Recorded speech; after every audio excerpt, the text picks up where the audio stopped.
जय श्री सद्गुरू ब्रह्मचैतन्य गोंदवलेकर महाराज की जय. रंगीत तालीम यूट्यूब चॅनलमध्ये मी आपल्या सर्वांचं स्वागत करतो. तर मित्रांनो, तिथे बघा आमचे रूम मालक आप्पा आणि काकू यांनी थोडासा इथे कांदा लावलेला आहे, दिसतोय का? आता शेलावडीची यात्रा आलेली आहे 30 तारीख आणि 31 तारीख. त्याच्यामुळं हे कांदा काढून आहे ना ठेवायचे, चिरून वगैरे ठेवायचे आहेत. हा बघा थोडासाच कांदा आहे, कांदा दाखव. थोडासाच त्यांच्या घराच्या पाठीमागं थोडासा कांदा केला आहे. आता त्यांना या कांद्याच्या कामामध्ये आम्ही आपले घरगुती, ही काही विक्रीसाठी वगैरे नाहीत, ही दोघंच बघा नवरा बायको शेती करतात. आता यांच्याकडे मनुष्यबळ नसल्यामुळं जास्त काय मोठ्या प्रमाणात शेती करत नाहीत. का बाप्पा होईल तसं आता या म्हातारपणात आपलं त्यांचं चाललेलं आहे. आणि त्यांना थोडीशी मदत म्हणून नाही का मी तर व्हिडिओ बनवतोय. आणि कांदा वगैरे चिरायचा आता मी त्यांना मदत करणारच आहे. ही कांदा बघा उपटायला लागतात. ही फुलं वगैरे आलेली कांदे दिसतात का? ही फुलं आलेली कांदे जे आहेत ते लवकर खराब होतात, म्हणून ते पहिल्यांदा काढून म्हणजे लवकरात लवकर त्याचा वापर जेवढा होईल तेवढा वापर करायचा आहे. नाहीतर हा कांदा लवकर खराब होतो. बघा हा फुलं आलेला कांदा आहे ना, हा कांदा लवकर खराब होतो असं मला आप्पांच्याकडून कळालं. त्यामुळं हा कांदा पहिला काढून आणि इथून कट करून हा पहिला लवकर खायचा आहे. नाहीतर हा लवकर कांदा खराब होतो, नासतो. बाकीचा कांदा टिकतो. तर असं ही कांदा आहे, असं हे कांदा बघा, हे कांदा असं उपटायचं काम चाललेलं आहे आपणच्या रानात.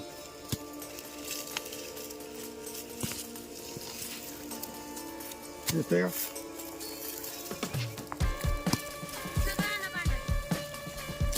हे बांडाचं कांदा म्हणतात बघा. हे आम्हाला शेतीतलं काही जास्त नॉलेज नाही, की ह्यांच्या ऐकण्यावर मी आपलं बोलतोय. नाहीतर रानातले काय आम्हाला एवढी काय डोकं नाही रानात आमचं चालू.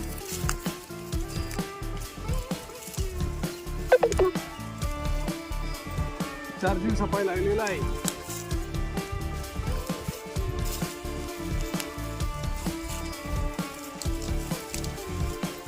आप्पा मागच्या वर्षी तुम्ही किती कांदा केला होता? तरी किती क्षेत्र किती होते आपणच्याकडे? 15 गुंठ्यावर ऊसात होता. बरं, ऊसात होता ते मला माल गावला केला करतो. राहिलीवर माल गावला होता, सरी अडसरी लावला. बघा आप्पांनी मागच्या वर्षी 15 गुंठ कांदा केला होता ऊसात. चांगला कांदा झाला होता ना, कांदा भरपूर झाला. एक ट्रॉलीभर कांदा झाला होता, परंतु कांद्याला रेटच मिळाला नाही. कांदा आप्पांनी सगळ्या भाडे करून कांदा वाटला, कारण संपवायसाठी ठेवून खराब होईल म्हणून. आणि मागच्या वर्षीचा अनुभव लक्षात घेऊन या वर्षी त्यांनी काही कांदा केला नाही. बरोबर आहे का? हा खाण्यापुरता कांदा केलेला आहे. चांगला कांदा बघा तिकडं आप्पांनी काढलेला आहे. आणि ते कांदा आता बांधून ठेवणार आहे, नाही का? असं बांधून टांगून ठेवतात म्हणजे खराब होत नाही. मला वेळ दे, तुम्ही ते बांधायचे काम करा. बरोबर आहे का? असा हा कांदा आहे. आता सध्या देखील बाजारात एवढा काही कांद्याला दर नाही, त्यामुळे शेतकऱ्याला कांदा करणे जास्त काही परवडत नाही. परंतु कांदा हे आवश्यक उत्पादन आहे. कांद्याशिवाय सगळ्या जेवणाचा वांदा आहे. बरोबर आहे का नाही? कांदा हा खरं म्हणजे किचन मधला राजा म्हटलं तरी चालेल. कांद्याशिवाय तुम्ही कुठलीच भाजी बनवू शकत नाही. कांदा नसले ना की सगळ्या जेवणाचा होतो वांदा. बरोबर आहे का?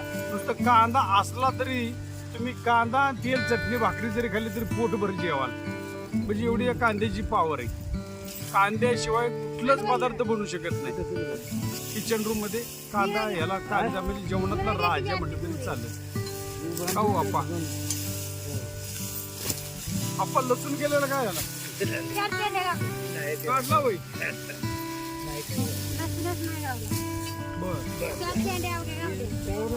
तर हा एवढाच बघा कांदा आहे थोडासा घराच्या पाठीमागं आप्पांनी केलेला आहे. आता त्यांच्या कांद्याच्या कामात आपलं थोडीशी आम्ही मदत करतोय, कारण आता ह्यानं वयाचे मानानं जास्त काय होत नाही. आपली थोडीफार आम्ही आपण मदत करत असतो अधूनमधून कधीतरी. तर असा हा कांदा आहे. शेती करणं मित्रांनो आता एवढं काही सोपं राहिलेलं नाही. ऊन कसलं वाढलेलं आहे. रानात उभं राहायला म्हटलं तरी घाम फुटतोय. आणि शेतीला या उन्हामुळं पाण्याचं प्रमाण फार कमी झालेलं आहे. पाणी भरपूर लागतं ना कांद्याला आप्पा. म्हणजे पाण्याशिवाय शेती नाही, कष्टाशिवाय शेती नाही. आणि जास्त मोठ्या प्रमाणात शेत करायचं म्हटलं तरी त्याला माणसं पाहिजे. माणसं आजकाल रानात कामाला कोण मिळत नाही. इथं एमआयडीसी असल्यामुळं लोक सगळी एमआयडीसीत कामाला पळतात. जो तो आपल्या परीनं काम करून शेती सांभाळतोय. दुसऱ्याच्या रानात कामाला जायला माणूस मिळत नाही. एक गंजी लावायला देखील असते, गंजी लावायला देखील माणसं लई गोड करून आणायला लागतात. त्याच्यानी मटणाचं जेवण घालायला लागते.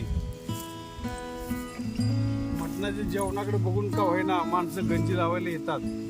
काय दिवसांनी तुम्हाला गंज लावण्याचा देखील व्हिडिओ आमच्या चॅनलवर दिसेल. तर असा हा छोटासा व्हिडिओ होता. आपण व्हिडिओला लाईक करत जा, शेअर करत जा, सबस्क्राईब करत जा. आपलं नवीन छोटंसं चॅनल आहे. आता 11 महिने झालेले आहे. हो अप्पा, काय बोलताय का? मी काय बोलू मला काय बोल. तर बघा त्या काकूंचं मित्रांनो अपार कष्ट आहेत त्याच्या पाठीमाग. हा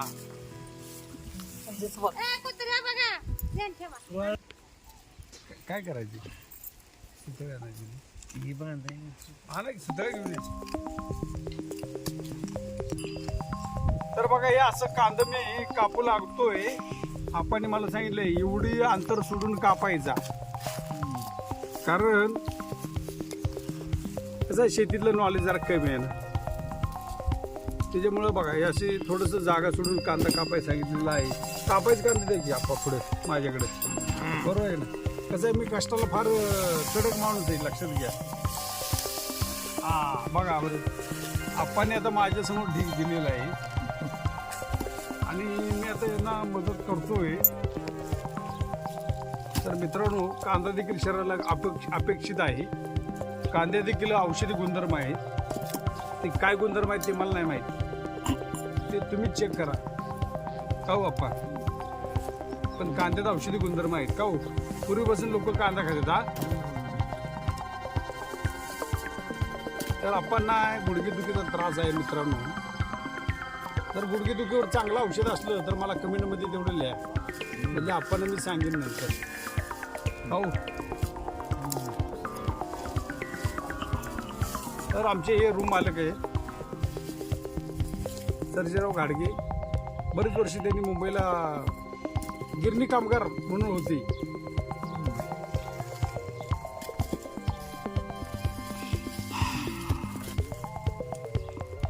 आपणचा नंतर एक नवीन व्हिडिओ येणार आहे थोड्या दिवसात. डान्स आपणचा माझा डान्स. हो अप्पा.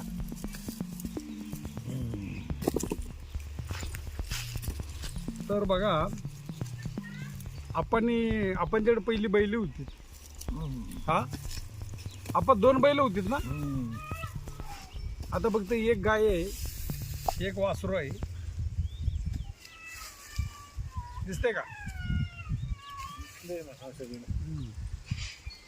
आणि मार्च महिना चालू झाला ना मित्रांनो, उन्हाच्या झाडा वाढल्या की आम्ही रूम मध्ये बसत नाही. बघा झाडाची लाईन बघा, आपण लावलेली आंब्याची झाड, चिकूची झाडं बघा. या सावलीला आमचा दिवस कसा जातो आम्हाला कळत नाही. इतकं मस्त वाटतं ना, सुंदर. हे सुख बघा तुम्हाला मुंबईमध्ये नाही का कुठल्या सिटीत मिळणार नाही, जे खेडेगावामध्ये सुख लाभतं. काय अप्पा? महात्मा गांधी म्हटले होते, महात्मा गांधीने म्हटलं होते खेड्याकडे चला. खेड्यामध्ये तुमच्याकडे पैसे थोडं कमी असेल पण स्वास्थ्य लाभणार. हा सुख समाधान आहे खेड्यामध्ये. आणि म्हणून आम्ही खेड्यात राहतो. शेलारवाडी सारख्या छोट्याशा गावामध्ये गेली 11 वर्ष नाही का आम्ही तग धरून आहोत. तर मित्रांनो खेड्यामध्ये जी मजा आहे ना, तुमच्या शहरामध्ये सगळी दगदग वर्दळ, सगळी शांतता नाही. त्यामुळे इथं शांतता आहे. शहरामध्ये तुम्ही फक्त पैसा कमवाल, आरोग्य कमवू शकणार नाही. फुफ्फुसाचे आजार, किती गाड्यांचा हवेत धूळ, का हो त्या गाड्यांचा जे काही धूर आहे तो धूर आपल्या श्वासोश्वासा वाटेद्वारे आपलं फुफ्फुस किती खराब होत असेल शहरामध्ये, तो इथं कसलाच प्रॉब्लेम नाही. आणि त्यामुळं जे काही खेडेगावामध्ये जे तुम्हाला मिळेल आरोग्य, ते तुम्हाला शहरामध्ये कधीच लाभणार नाही. म्हणजे खेडेगावात 100 रुपये मिळाले ना, ते तुमच्या अंगी लागतील, पण ते शहरातला 1000 रुपये देखील तुमच्या कामाला येणार नाही. त्यातला 800 रुपये दवाखान्यात जाणार आहेत. म्हणजे तुम्हाला शहरात राहून रोज किती पडला? 200 आहे का नाही? तर असं आहे, रानातल्या कामानं देखील मेहनत होते थोडीशी, नाही का? आणि आपल्याला थोडीशी मेहनत केली म्हणजे भूक लागते, शुद्ध हवा आहे, शुद्ध पाणी आहे. मित्रांनो, तुमचं बिसलरीच्या पाण्याला काय घेऊन बसलाय? गावातलं खेडेगावातलं जी काही पाणी आहे, त्या पाण्याला इतकी चव आहे आणि त्याच्यात खरंच जीवनसत्व लपलेलं आहे त्या पाण्यामध्ये. शहरात जी काही भाजीपाला मिळतो तो चांगला असेल याची गॅरंटी नाही. हा बराचसा भाजीपाला खेडेगावातून जातो, बरोबर आहे, परंतु आता केमिकल्समुळं नाही का अनेक गोष्टी बिघडलेल्या आहेत. शुद्ध सकस आहार जो काही खेड्यात मिळतो तो मिळत नाही. ताजा भाजीपाला लोक इथं विकत देतात. अहो, ते शहरामध्ये दुधाची पिशवी जरी घ्यायची म्हटलं तरी टेन्शन आहे, कारण भेसळयुक्त दूध अनेक ठिकाणी पकडलं गेलं आहे. आणि भेसळयुक्त दुधामुळं आपल्या आरोग्याचा प्रश्न फार मोठ्या प्रमाणावर गंभीर होत चाललेला आहे. तुपामध्ये भेसळ, तेलामध्ये भेसळ, ह्या सगळ्या भेसळीचं प्रमाण आहे ना, ते तुम्हाला सगळे शहरामध्येच दिसून येईल. खेडेगावामधली माणसं प्रामाणिक असतात, इमानदार असतात. जास्त काही त्यांना पैशाची हाव नाही. आणि या पैशाची हाव नसल्यामुळं ही लोक जे काय असेल त्यांचं उत्पादन, त्यांच्याकडे जे काय मटेरियल, ते चांगल्या प्रतीचं मटेरियल लोकांना विकतात. आणि मग हे मटेरियल स्वस्त पण असतं आणि आरोग्याला चांगल्या प्रकारचं असतं. म्हणजे खेडेगावामध्ये तुम्हाला आरोग्य लाभतं. तर असं हे बघा, थोडंसं मी नाही का कांदा चिरत तुमच्याशी मी गप्पा मारतोय. तर तेव्हा ते काकू आपणच्या कामात त्यांची मोलाची मदत असते. आपणच्या दोन्ही मुली मुंबईला आहेत.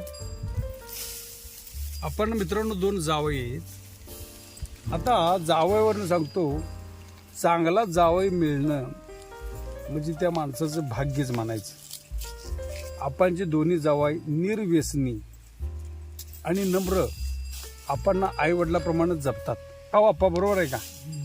आपणची तब्येत जरी बिघडली की लगेच संध्याकाळी टच त्यांना फोन केला की लगेच दोघंही जावई एक नंबर आहे.